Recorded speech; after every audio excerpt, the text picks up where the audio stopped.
If they're going to do the isolation strategy, Ziggs is far better, pushing the lane, trying to harass out his opponent.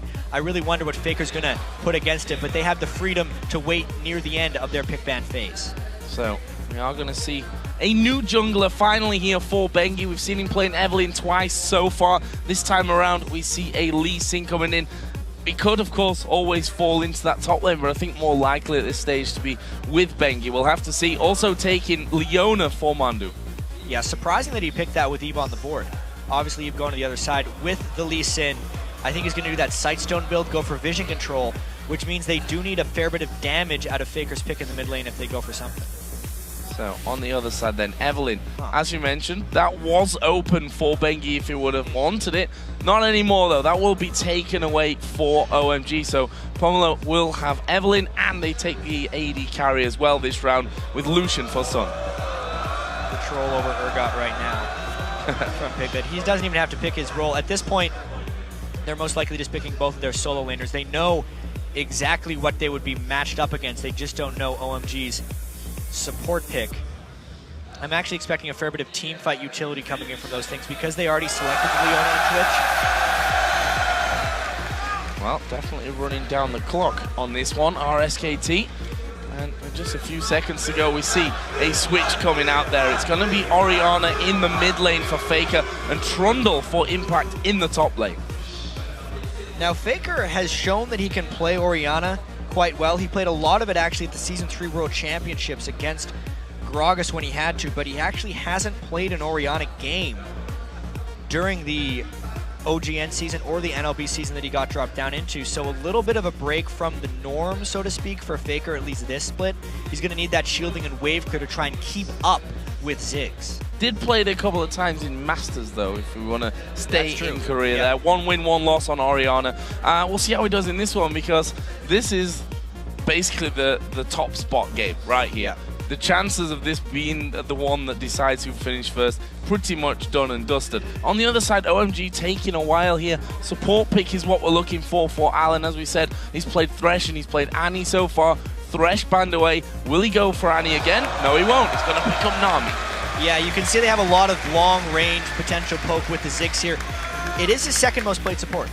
Even though he played the Thresh and the Annie, which are standard supports, Alan's the guy who plays unconventional things. He had played 4 support LeBlanc games. It was banned here, so he couldn't go with it. But yeah, the 5-0 record on Nami, very brutal laner, especially with someone like Twitch, who when he pops out of stealth is pretty much just a turret of damage. That's when you throw the bubble right on top of him, try and pop him up, and you let Sun try and finish him off on Lucian. I do like that Nami pick for the team comp, and specifically if they have to lane against Twitch and Leona. Really interested to see how this one works out. The two form teams up until now, of course, this is our first invitational game of the day, so who knows who's changed their plays overnight. TPA and Fnatic certainly be two teams that are looking for that, but going on form so far, these are the teams to beat. This is the top game for the All-Stars group stage here. Of course, we still have playoffs to come a little bit later on in the weekend, tomorrow and Sunday. Of course, we will be moving on to them. But as we load onto the Rift, hit us up on Twitter, guys, and let us know which mid laner you will think will be coming out on top of this one. Use hashtag Faker or hashtag Xiyoung. It's hard to call. It's really hard to call. That's why I'm so excited for this game, especially because we actually might see just a full-on 1v1 with these guys with very little jungle intervention early, just because of the way OMG plays the early games. Fnatic might have something up their sleeve. They have been very good strategically this tournament, which has been one of their big weaknesses during their slump, not necessarily knowing the way to go early game or follow people's rotations in the late game. But they did that very well yesterday against their 2 opponents. Well, we are going to be getting into game here shortly. Bengi is actually rocking the Lee Sin and the SKT Lee Sin as well with that. So very interested to see how this one all goes down. Going to be a fantastic matchup. As I said, the action only really just getting started today. We saw a Hexakill earlier, which was extremely exciting, I have to say. That Hexakill was much cooler than I thought it was going to be. And I'm saying that a lot this event, that this is better or cooler than I thought it was going to be, but it was true. Just seeing where they came out, double Lee Sins, double junglers. I know that SKT had luck with the SKT skins yesterday when they did the Vayne and the Zyra. By the end of it, maybe they're going to play all 5 of them. They're just going to make it in slowly. Just need Jax to be waiting, obviously, till the grand final. Grand final, to play do 5 that. in a team.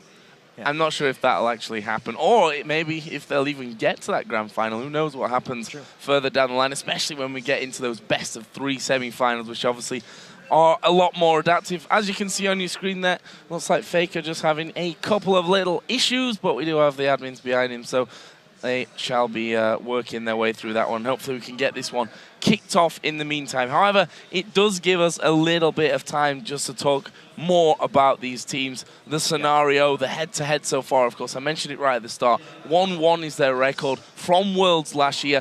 Two very one-sided games, funnily enough. That's one basic stomp for SKT, and the same then in the other game for OMG. And especially when we look at the way OMG performed after Worlds, you really see what a strong team they are now and they were. And let's just kind of think back in time a little bit and remember how OMG lost out of the World Championships. They got almost blindsided by Royal Club in a best-of-3 in the quarterfinals because they drew the other Chinese team out of the group stage, who ended up rolling onto the finals and then losing pretty badly to SKT. But because they were so familiar with each other, it's tough to really get the general strength. It's like when teams scrim each other a lot, or their practice partners, or sister teams, as happens so often in Korea. They can just trade games off each other like crazy because they're so familiar. That's kind of what I think could have happened to OMG. And one could argue that OMG might have been SKT's biggest competition at Worlds last year. And as we get to see them compete here, potentially in the group stage and maybe even in the playoffs, they're both pretty strong chances of making it to Worlds because OMG is so strong in the LPL and SKT has a lot of circuit points already in Korea. This could be a really huge international rivalry that we start getting going. Well, and that's the funny thing, because if you look at their current form in their domestic competitions, SKT, of course, bowed out early on. I mean, as you mentioned yesterday, it's only a couple of series and you're out. It's very cutthroat in Korea, that's for sure. LPL, a longer season, 28 games, same as what we have in North America and Europe in the LCS. Obviously, still playoffs to come in that one, but they did not drop many games, and you could argue that OMG from that are the informed team of the two. Yeah, exactly. You look at SKT and their champions that they won 15-0. Obviously, they've struggled a bit this time. If you add their recent champion season with the NLB, they would actually be 8-9. But that's not counting Masters, which they did much better in. So hard to actually follow the Korean scene super closely with all those 3 different leagues basically going on at once. But you look at OMG, 25-3, like you said, just as dominant, if not more so, with their region. So let's talk about where this game has to be won from both sides of things. We've seen already that OMG are an absolute beastly team fighting team. They've had a couple of dodgy early game phases, that's for sure. Is that the time to beat OMG? Do you have to crush them as fast as possible in the games so that they don't get as strong for those team fights where they excel? I think it's absolutely the place where you have to beat them, and also where they're weakest. Because looking at all their games from their LPL season, they often were either even in gold early game or actually behind in gold early game, and then were able to force team fights or just take advantage of Xiyoung's giant advantage in the mid lane to really get things going. And it is a weakness for them. The game that they stomped on TPA yesterday, by the end of it, started poorly. Both of their side lanes were vastly behind in CS. They continued to lane swap. As the analyst desk pointed out, every time they lane swapped, they lost a wave of minions. And against a World Championship caliber team, Season 3 World Champions in SKT, that very well could put them farther behind than their team fighting ability can make up for. Every single wave counts. In a game between two such talented teams, every single wave is going to be counting for you. For SKT, I also want to touch on Bengi. Monte Cristo actually had him down as maybe the shining light from day one. The question is has Bengi been tested enough from the 2 games that they won yesterday? You may even argue to me, has Bengi turned a corner? It's going to be the question that will maybe even get proved in this game, because they did play TPA, who's 0-2. We don't actually know if they were outclassed or if they're just the strong team, versus Cloud9, who had that nice showing against Fnatic, but they're still a wounded team without High. How much did that really show? Are they better strategically, or were they just playing against wounded teams? Well, so many questions still to be answered. Faker's actually having his machine swapped out as we speak, so while we get that sorted, we're going to head over back to the analysis desk for more about this matchup. Thank you very much, guys. Let's talk about what we can at this moment in time. Picks and bans. I know as we were seeing it play out, we did see the Syndra being taken away from OMG. That was second ban on the side of SKT's side. Over on the other side of the table, LeBlanc not making its way through, not making the same mistakes Cloud9 did yesterday. Also, Morning got his hands, Xiang rather, got his hands on Ziggs, which is quite a comfort pick. Yeah, that's the key thing here, because Ziggs is the second most banned champion against OMG back in LPL. And simply also due to the fact there is these bans, LeBlanc's banned away, Syndra being banned away. OMG picks it very early. Blind picks it well. They trust him. No matter what Faker is going to play against it, he can deal with it. And it also means they give up some picks to SKT. Well, very quickly, we're actually almost ready. Yeah, coming in, it's still a losing matchup for Orion. It is a hard matchup in the laning phase, but they gave away some big Korean power picks as well. Twitch is frequently banned against Piglet. Also, the Lee Sin. Now, at first blush, just looking at these compositions, right now, if it goes late, Ziggs will be able to turtle, and SK Telecom doesn't have the best siege, so this might be a long game. Very quick. I know you're excited. I just want to see what Alan can do on Nami here, because normally he's actually the main engage for OMG. This time he picked disengage against the Leona. Maybe it's going to hurt them, maybe it's going to go good for him. We'll see. Well, we're about to find out. It does look like that problem has been resolved, and we should be ready to go. So Joe and Jet, take it back again. Well, we're happy to take it back because we are getting closer to that game. Faker's machine has been sorted out. His headset is in fact back on, which is a good sign for us because this is the most hotly anticipated game of the day. And I did like Monty's point right there about the Ziggs being able to stall into the late game. Even if they make some mistakes early, they might be able to make it to a point where the gold is close enough to have even-on teamfights where they excel. Where they excel. Guys, we're going to get into the game and figure out whether it's SK Telecom, T1K, or OMG that can go 3-0 here in Paris. It's going to be an exciting one, that's for sure. The question is, who is it that's going to be getting the early advantage in this one? We've seen so much action at level 1, something that me as a play-by-play commentator absolutely love. You hit the roof right at the start of the game with some of these calls. And I really do have to say that SKT is the early game favorite right now, just because of the way they rotated against Cloud9, the stuff they did early game, very early on, and because OMG has had suspect starts. Faker may still be having some issues, though. It looks that way. Faker, the man with his headset off, as you can see. Full screen on your screen. So hopefully that can be sorted here as quickly as possible. And funnily enough, Jet, as we say that, the pause is once again coming off for a second. Seems like it might be a test pause, though, just to see exactly what is going on here with Faker. Headset on, headset off. I'm not sure if Faker knows what Faker needs right now. So you guys know at home, we have extra referees for the All-Star. Normally there was 2 refs. We now have 3 refs on the stage. Obviously, all QA is standing by. They're getting these tons of backup machines. He's on his second PC here, just making everything try and work. But sometimes just doesn't want to cooperate. It's an audio issue. Yeah, it can be a process as well. Of course, with the Korean teams, we have to go through translators a lot of the time for these teams, so it can be a bit of a process. But the team is up there and working on this issue, and we should be able to get this one going as quickly as possible. Either way, for Faker, not the start to the game that he's looking for. These kind of things can sometimes have an effect on your concentration, I think, more than anything else. But we're talking about Season 3 World Champions here. These are not guys who have no experience playing on a stage like this. And not to mention all the finals they've been a part of over Korea. They've played in many monstrous stadiums in front of thousands and thousands of people with the pressure coming down on them. I mean, Faker is just got to say so famous as well. He knows how to deal with the pressure. There is a lot on the line for him, obviously, because representing Korea internationally is a huge pride point for these guys. And Korean teams, almost more so than anyone else, really, really prepare for these international events, and they always seem to win them. They do. And we heard yesterday, actually, from Freakies, looking forward to seeing a top international event that's not won by a Korean team. Kind of hard to argue against that at this point with a 2-0 SK Telecom. That might change here, though, with OMG looking strong. Freak's already got the OMG scarf on, which, by the way, looks very warm, something that we definitely don't need here in Paris. Yeah, I have to question where he got that, whether Pastry Time actually gave it to him at some point, because I don't remember Freak having it laying around, but he's got it now, which is important. He's got it now, and even more importantly than Freak's scarf, we're getting into the game here.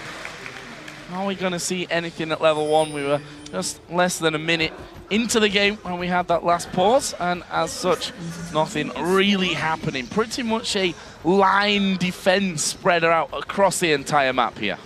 Yeah, they're dancing in the top lane, and there's some fun bomb action going on in the mid lane, where they're both faking recalls at each other.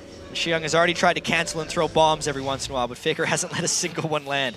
They're mechanically testing each other right now. Who can cancel the recall last? And who's the best dancer, which I think Faker wins automatically with Orianna there in the mid lane. We'll see if they decide to have a little bit of a go at each other. You see the reactions there. Xiang moves one step forward, and Faker says, nope, I'll take the step back as well. So this is definitely an interesting start. You can see on the player cameras there. That's basically first points for Faker there. That's the third one he's dodged. Oh! He didn't trust himself to dodge that one, but he did it anyway. Well, minions are in the lane now, and that basically was the level 1 from this game. It was a dance and a few bomb dodges in that mid lane. We can see the start here from SKT. Down at the red buff with the help from the duo lane. They're going to be facing off 2 versus 2 against Sun and Alan. I'm actually really happy to see standard lanes in this one because we'll really get to see the individual laning skill of these guys come out strong. It also means for SKT that it's not going to be as isolated in the mid lane. Look at this early damage though, big fight! Sun's in trouble, actually will flash away, but now it's Piglet that has to flash as well. He got very, very low from that one. In the end, it's Mandu and Alan that end up going head to head. If we look at summoner spells here being burnt, Sun, with the heal, uses Piglet actually went Ignite and Flash. Exactly, but Mandu still has his heal. If they do that trade again, it could be in the advantage of SKT, but they don't want to take any risks. He's actually the one recalling first, which will mean Sun has an level and experience advantage in that bottom lane. Alan just showing Mandu who's box, keeping him zoned away from everything there. But that obviously with the recall of Piglet now will be them starting to, I say starting to fall behind. It's already a 10 CS difference after that little engage or encounter here in the bottom lane. The top lane, of course, we did see a brief moment of dancing from both Impact and Go going just next to the turret. Currently, they are level on the CS with Go going just slightly ahead actually in levels here, already up to level 3. Have to say, Impact has been really impressive for me so far this week. Playing the Shyvana himself has pretty much bullied everyone he's gone up against. Yeah, especially Balls yesterday. Oh, yeah. The guy who was the top lane carry for Cloud9. That's really the first bad game I've seen from Cloud9's top laner all season, really, if I include what's happened. And Impact has just been able to shut it down. Don't even need to talk about what happened to Aki in the top lane there. Yeah, that wasn't pretty, I'm afraid, for TPA side of things. Our mid lane featured matchup, though. Faker against Xiang. Faker is level 4. Look at the CS, 25 to 19. Not expecting these guys to really be missing much of a beat when it comes to actually farming up. This is where it gets interesting, though, when Pomelo and Bengi start to get involved in that lane. I do have to say, even right from the start, Xiang usually has the other guy pushed back, and even if he's behind on CS, he's done damage to them. He has done neither of those things to Faker so far, so I really do think Faker has the upper hand in that lane early. You did see Bengi actually come into the bottom lane there. Can't even hit the minefield. A bit of a look, yeah. Not quite. Faker running low on mana there, but see that Xiang having to use these pots already. Both mid laners did start with the pots and Doran's ring here on the very get-go. And Faker, the one that's still holding on to that pot, dodging pretty much everything. That little dance and dodging at level 1 wasn't just for show. That's actually what's happening. But look at this. We have Evelyn up there. Gogoin's less than half HP. They need to be careful if they're going to dive how they tank it. Lee Sin is very close. Bengi is a master of counter ganks, and it could be the right time. Let's see how fast it is. It's going to be Pomelo that tanks this one up, but there's a flash from Impact. He does get first blood, and he's managed to get away. Bengi gets one kill back. He's going to TP out. It's going to be quick. He's got away. He's got away from it. 15 HP left for Going. It doesn't get any closer than that. Wow. And that's gonna basically blow up the Zenith here. Eruption from the crowd. Yeah. Let's look at that one again. So clutch. So they had the level advantage, and it's all about how they tank the turret right there. Going does get turret on him, and he tries to tank as long as possible. He had it timed perfectly if Bengi didn't actually show up. So Bengi gets there. Both of them would have gotten away. The teleport was timing. We don't have time for replays. Mondo going down, and Alan picks up the kill there. Meanwhile, Piglet trying to get the damage back onto Alan. The poison won't be enough to finish him off. Is Piglet going to go aggressive? He did just go into ambush, but decided not to push on further through. That leaves us at 2-1 in favor of OMG. Oh, Piglet does get some nice return damage, but that kill basically happened because of the early recall from Piglet. He didn't buy any items, whereas Sun actually did a fairly early recall and picked up a second Dorns, knowing how trade-heavy this lane was going to be against a Twitch. They get the upper hand, they get the kill, and the advantage in the lane. Now we see Bengi coming down, trying to alleviate some of that pressure that's really built up. We're seeing Sun and Alan actually recalling now from that bottom lane. Might mean that he comes in with even more ridiculousness. But a level 6 impact, he's almost too big to kill right now. There's not even a red buff. I wonder how he's going to walk away from this one. Oh, Gogo needs to be careful on it. There is the pillar going down. Impact at less than half HP, getting a bit of regen from his ultimate. But Pomelo going to stick to him. And actually, Pomelo deciding to turn away. Impact giving enough damage back to stop that gank from working. Yeah, got them both really low, trying to show his force in that lane. And Bengi has to make something happen off of that. He did not help out his top laner there, and he's trying to counter jungle. He's in pretty deep, though. Xiong actually coming around the side. Alan's actually going to come in and spot Bengi's position, which means they can move into position or away from position, maybe from Xiong's point of view. Bengi's coming around the back. They're going to try and dive in. The kick comes in. It's knocked him into the wall. Xiong is still in trouble. Here comes Faker, and Faker gets the kill with his ignite. Turning the strategy back around on OMG. Pomelo was not in range. Does make Faker burn the shockwave, though. Burns the shockwave. Faker thought he might be able to have a bit of a go on Pomelo, or whether that was even for safety reasons there for Faker. Either way, they get the kill. Bengi not quite getting the kick that he wanted because of the flash from Xiong. But nonetheless, great game so far.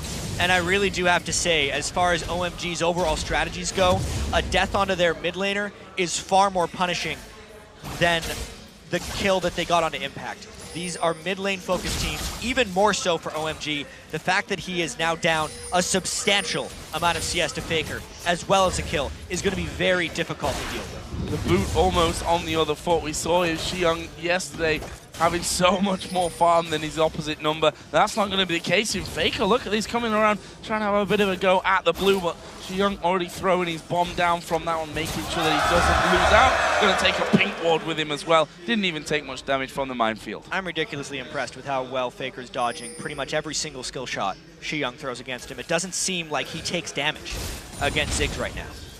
Yeah, he's still got his potion. Yeah. From level 1, so that kind of tells you exactly how well he's been dodging. The bottom lane, of course, where we did see those kills coming in earlier on, has a vamp set to here for Sun now, as Impact going to be TPing his way back up to that top lane, which gives him the extra farm that would have been lost if his TP wasn't available to get into that top lane. Yeah, and talking with a lot of the experts on the LPL, they all say that Sun is kind of the secondary carry for SKT. Nice jump back! Mandu's gone far too deep on this one. He's gone into turret range. They're going to focus Piglet. This could be a double kill. It will be Alan that gets it. Not quite the double kill, but the bottom lane goes down. Xiong going to get kicked out. They're going to go straight in. He throws his bomb down. He's still alive. He might actually die. He does. Xiong gets one with him. How did he manage that one? Throwing his ultimate right on top of himself. Action everywhere. It's too much to even talk about. He focused everything down as the dive happened and managed to get something back. But the secondary carry for OMG, Sun, needs to be the primary one this time. The moves he pulled there on Mandu, sucking him into the turret while the culling was going, is just brilliant down there. It's Faker doing everything he can, and amazingly, Piglet and Mandu are actually losing their 2v2 lane. Pomelo, you are in trouble, my friend. You're dead. Faker is on a killing spree now. 3-0-0. He's just hit 100 CS, which is by far the most in the game. And now going might be falling as well. Impact's going to go all the way on this one. Couple more hits. Impact has to flash away as well. That was close. You could say these guys are pretty damn close in skill. And Faker just seems to be one step above. He's the one keeping them in the game right here. And as you said, Joe, it's like the boots on the other foot. Xiong is used to dominating in the mid lane, and OMG is used to making their game plan around that. But this time it's the opposite. Their side lanes are winning, and it's their mid lane they have to support too. How are they actually going to deal with that, as the gold is pretty much dead even? Not sure I'm going to survive this game, Jack. It's certainly living up to its name right now. Everyone in high anticipation of this matchup. So far it is, of course, SKT with 4 kills to the 5 of OMG, but look at the gold. The gold is bang even here, 11 minutes into the game. You have to worry here, though, for OMG, because look at Faker, farming an absolute storm. He's sat on 3,000 gold.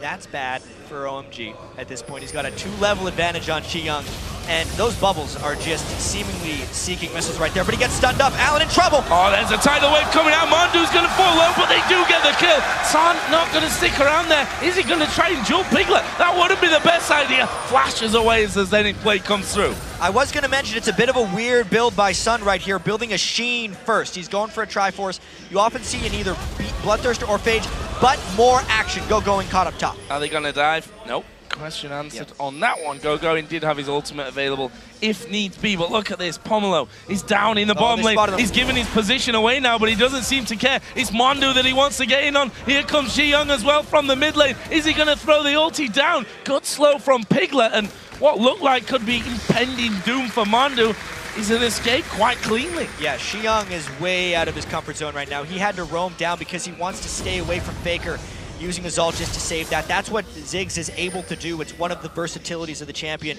but he really didn't make anything happen with that roam down bottom. Incredible, incredible game. Only 12 minutes gone in this one. The goal, 800 the lead now. A little bit of a swing there for SKT coming in. Impact, the man who's almost got his Blade of the Ruin King finished up, doing good damage to the turret, but it's his bottom lane that's going to be once again focused by OMG. SKT already backing away from this, so they obviously feel like there may be an unseen threat hiding there as going here is falling low. Impact going in again, doesn't trust himself underneath the tower.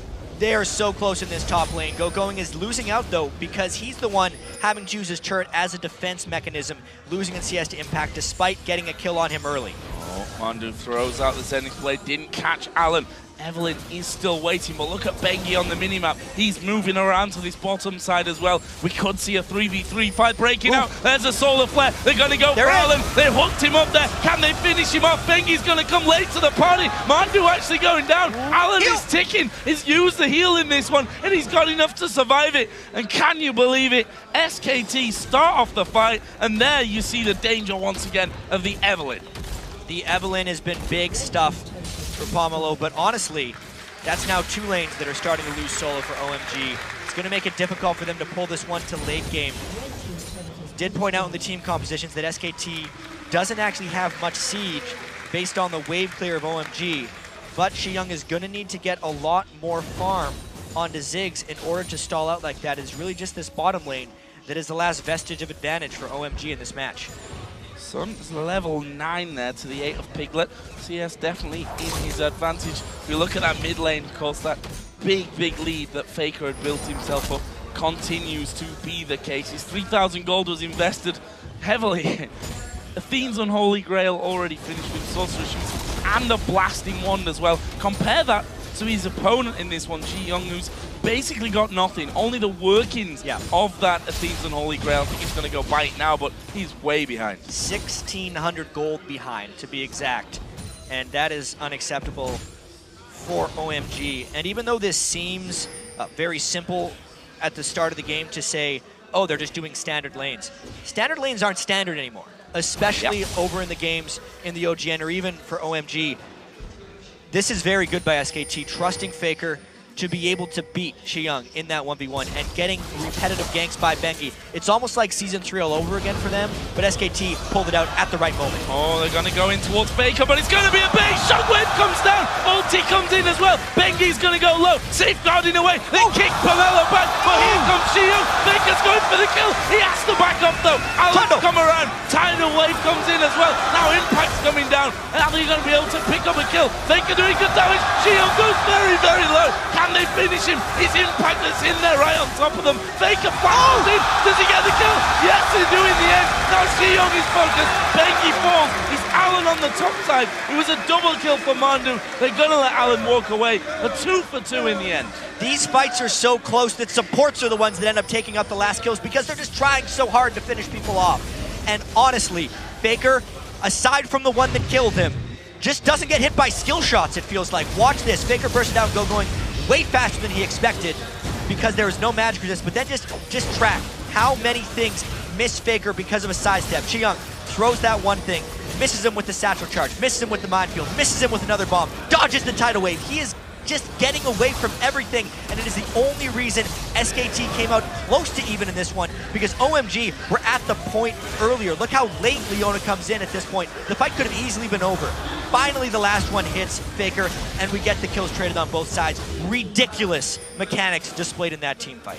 We've got 5 kills from the 16 that are on the support players right now, which is gonna be a fun time for them, that's for sure, as we are gonna see Piglet here having to flash away. Once again, Pomelo gonna make his presence felt. Bengi moving in as well. Here comes the teleport of Impact into that bottom lane from the top. The kick pushes Pomelo against the wall. The pillar will stop him getting away, and now they've got in underneath the tower. Allen down to half HP. Can they keep going? Sun's got no chance, and Allen's a dead man as well. Bengi picks up that one, but Faker to the side. Finished off in the end by Shyvana, but Mandu's gone deep once again. Too far maybe, he falls down, but now they're chasing on to going. Xiyoung can do good damage on the side. That's a double kill. Impact survived that one just about. Xiyoung will walk away. 4 for 3. Joe. Insane. This is absolutely crazy. 12 kills to 11, 17 minutes into the game. A lot of the Korean games this year have been slow-paced, so to speak. This is nothing like that at this time, because these games are both on top of their game. Piglet had to flash at the very start for this, and this was SKT trying to take it all. Once they got that one kick into the side and the pillar to isolate 2, they actually went for the third because they knew they were secured, but that's what we saw. We need to track how Faker is going down, because he was trying to finish things off and they piled onto him.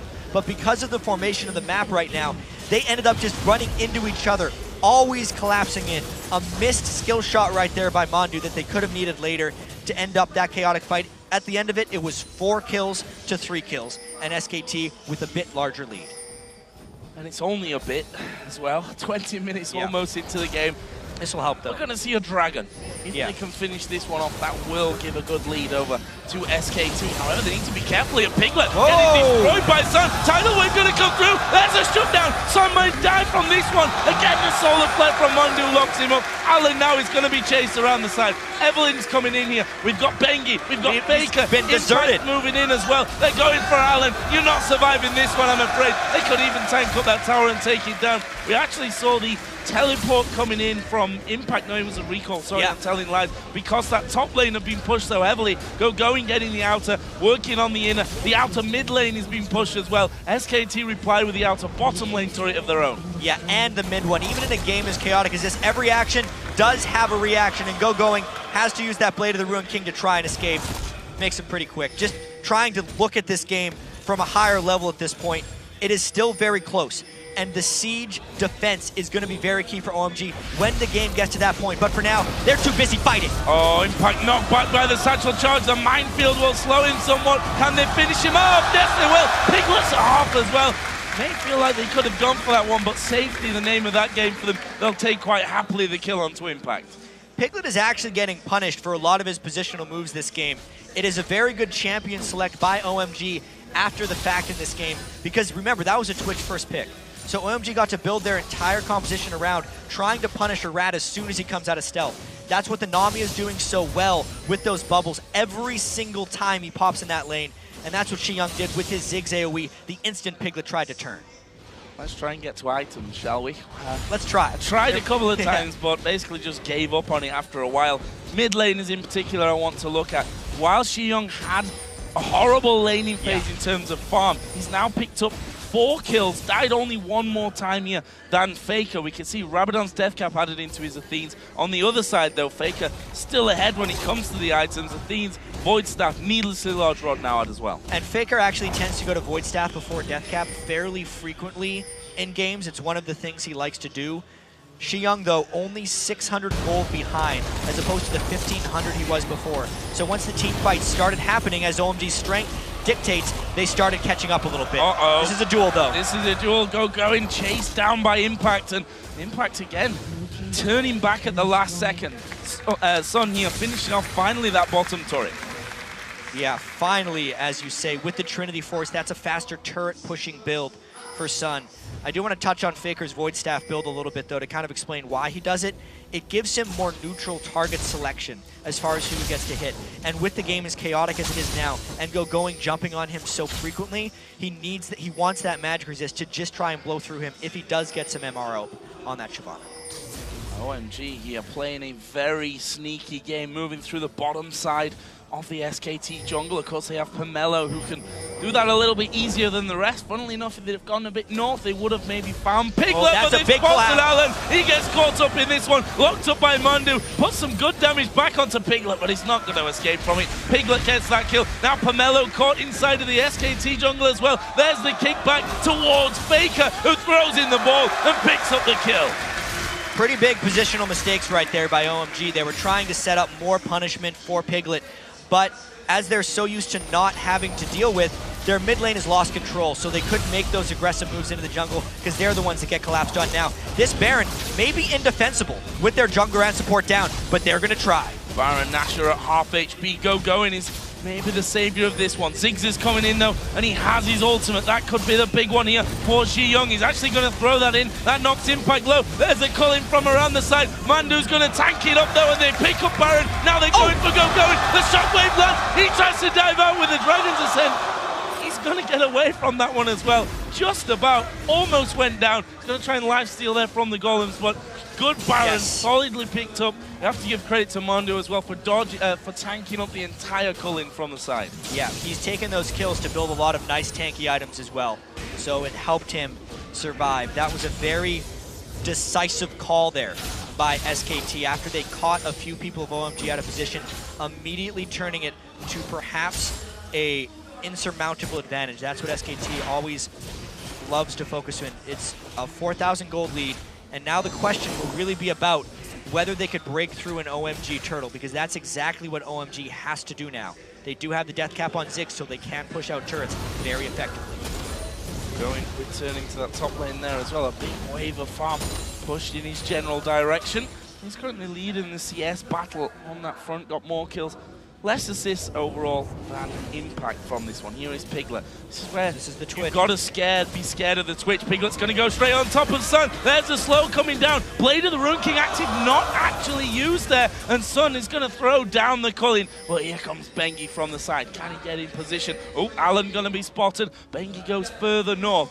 Both Alan and Sun have tried to back away. Sun's actually recalling at the back of his inner turret. Bengi's going for a walk all the way up to the walls of the base here. That may force them to back away completely from that mid lane turret. Bengi's going to the base. He's going straight. That looks rather aggressive. Actually caught him out this one. Safeguard to the wall. Bengi not even phased by that one. And he burned the tidal wave, which is a tremendous disengage tool for OMG as a team as they try and turtle.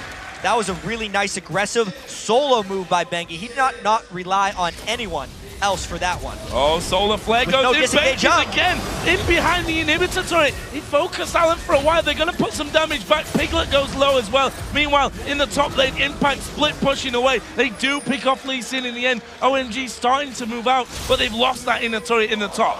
Yeah, but they still have their inhibitor shell up. That's the important thing for them right now, is making sure they don't lose any inhibitor turrets. I think Bengi kind of gave away his life right there, because unless they're getting an immediate turret, that is a mistake. Going a little bit too deep, not once, don't think even twice, maybe a third time. Sunny is going to go low. The poison really hurts. He's going to fall. Oh, clutch heal from Alan. That'll keep him alive. But really, Piglet is showing his strength of not only himself, but also of Twitch, just popping up on Sun multiple times right there and nearly killing him both times. Dragon won't be contested by OMG. It's an easy one. Second Dragon of the game, funnily enough. Fairly low scoring in terms of Dragons. Yeah, it's because there's been so much damn fighting. We're still 30 kills 25 minutes into the game, and the Baron buff is making everyone on SKT that much tankier. We also know that late game Trundle is going to be an absolute force. That's actually what SKT needs to build up towards, is a Randwin's Omen on Impact. Oh, wow. 1v4 Faker. You are not going to survive that one. Almost took down Pomelo on the way out, but definitely bit off a little bit more than he could chew there. Very interesting moves coming out from SKT, where they're kind of trying to do their own thing on two separate occasions. They need to play more as a team. This is actually what got them in trouble in a lot of their defeats over in OGN or NLB, where individuals would try and make really big plays, but they would lose to the teamwork of Frost and Ozone, the two teams they lost to. Bengi going in was one example. Faker trying to 1v4 there from the brush is another. And we know, as a team, that OMG are absolutely incredible. Impact, why not? Take the damage of every single mine, make sure those minions do in fact get through onto the base. Uh-oh, this is bad for Sun. Bengi's going to come in around the back. There's the kick. Piglet comes in. He puts down the damage. And that's a simple pick off, something that OMG cannot afford. Absolutely not. Now they have no AD carry. That means that outer turret is basically indefensible. If SKT chooses to go for it, they're actually more concerned of getting the blue buff on Faker though. So that may actually be a late game pickoff that doesn't lead to an objective, which is rare. Kind of dodging a bullet there. Yeah, looking for their side of things. Yeah, OMG. Faker though does have that blue now, and if you look down his items, he's got that death cap on since we last checked in, and another needlessly large rod. So going to be headed up, you have to feel, towards that Zhonya's hourglass so that he can have that safety. I mean, the 1v4 it probably wouldn't have mattered if he had the Zhonya's there, because he was going to go down either way, but that Zhonya's can make a difference in the grand scheme of things. Right now, SKT actually sat fairly defensively, just trying to push things out as far as possible. Yeah, Faker's sitting on 557 ability power. Knowing they're playing against a Ziggs and knowing that they have maintained map control here, it's actually prudent for them to just wait for the next Baron. Yeah. And then hope to pull OMG into a team fight, which is what normally teams don't want to do. But hopefully for SKT, the vision advantage, the map control, and the gold lead will give them the advantage here within the next Baron time. And that is coming up in 1 minute and 30 seconds. The way that SKT have kind of backed off from that certainly looks like they want to either fight around that Baron or just wait and take that Baron. OMG, of course, aren't going to give that one up for free. They couldn't defend that last time around, albeit they definitely tried as hard as he could. The culling coming through. Young threw his ultimate in there as well, but in the end it was SKT that got the first Baron of this game. We're approaching the 30-minute mark, so let's once again have a look down some of the items. Bengi, though, because Bengi getting caught out, he's going to safeguard. Tidal Wave comes across though. Bengi is maybe going to fall from this one. Go in at the front. Sun going to be focused though. They've got rid of the AD carry, and they're now going to keep going with Piglet getting the slow on towards Pomelo. He pops his W to try and run away. Rest of the team is coming around the side. 40 seconds until Baron. There is going, getting slowed down. Pomelo's going to try and get away through the brush, but Piglet is going to kill him off here. This one is done and dusted. No way that Pomelo will get away from that. Faker killed off going as well. That's 4 men down with 20 seconds till Baron. And OMG fully committed with no vision control, so they were going in blind and just hoping that SKT wasn't in the proper position. Well, they're SKT and they were in the proper position, and that's the big reason OMG got completely wrecked there. They got blindsided by Twitch. Piglet cleaned up. He's now 7-2, and it gives him a Baron. Waiting for that one as well. May as well.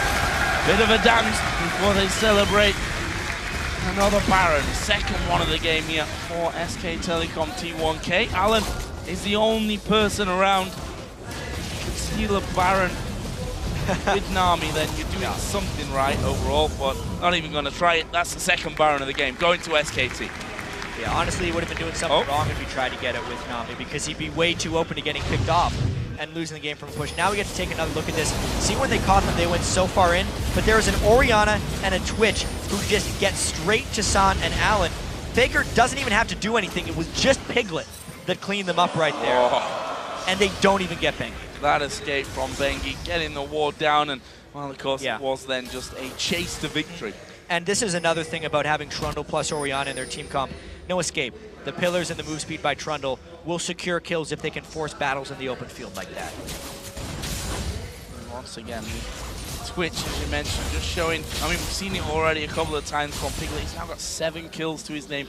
Getting in behind the AD carry, or anyone really for that matter, is 1v1 potential. Massive impact coming here on towards Sun. He's got slows for days, and Sun is already down to half HP. He's flashed away, which actually might just save his life. I don't know if he can actually outrun Impact unless he pulls off some spectacular juke. Impact is much faster, and Sun clearly can't duel him. That pillow's going to slow him down. That was pretty nice pillow work there, and Impact just waiting. It's a One of those over the wall. slow and painful deaths, but there's more of an immediate death going on in the mid lane there. Faker getting a lot of damage, but he gets out of the shockwave. That's going to get him a double kill. Xiong has to back away. Piglet's going to chase him. He's flashed in there. Has he got the damage? By God, has he got the damage? He's unstoppable now at 8-2-8. This may very well be the game for SK Telecom T1K. Joe, once they got that first Baron, they just did not relent their pressure against OMG right here. They are totally in control. 31 minutes in, pushing the Nexus. And I think our pre-game question of how SKT and Bengi in particular turn the corner is hard to argue with this one. They clean up the game with an ace, with a Nexus. SKT go 3-0 here, All-Stars.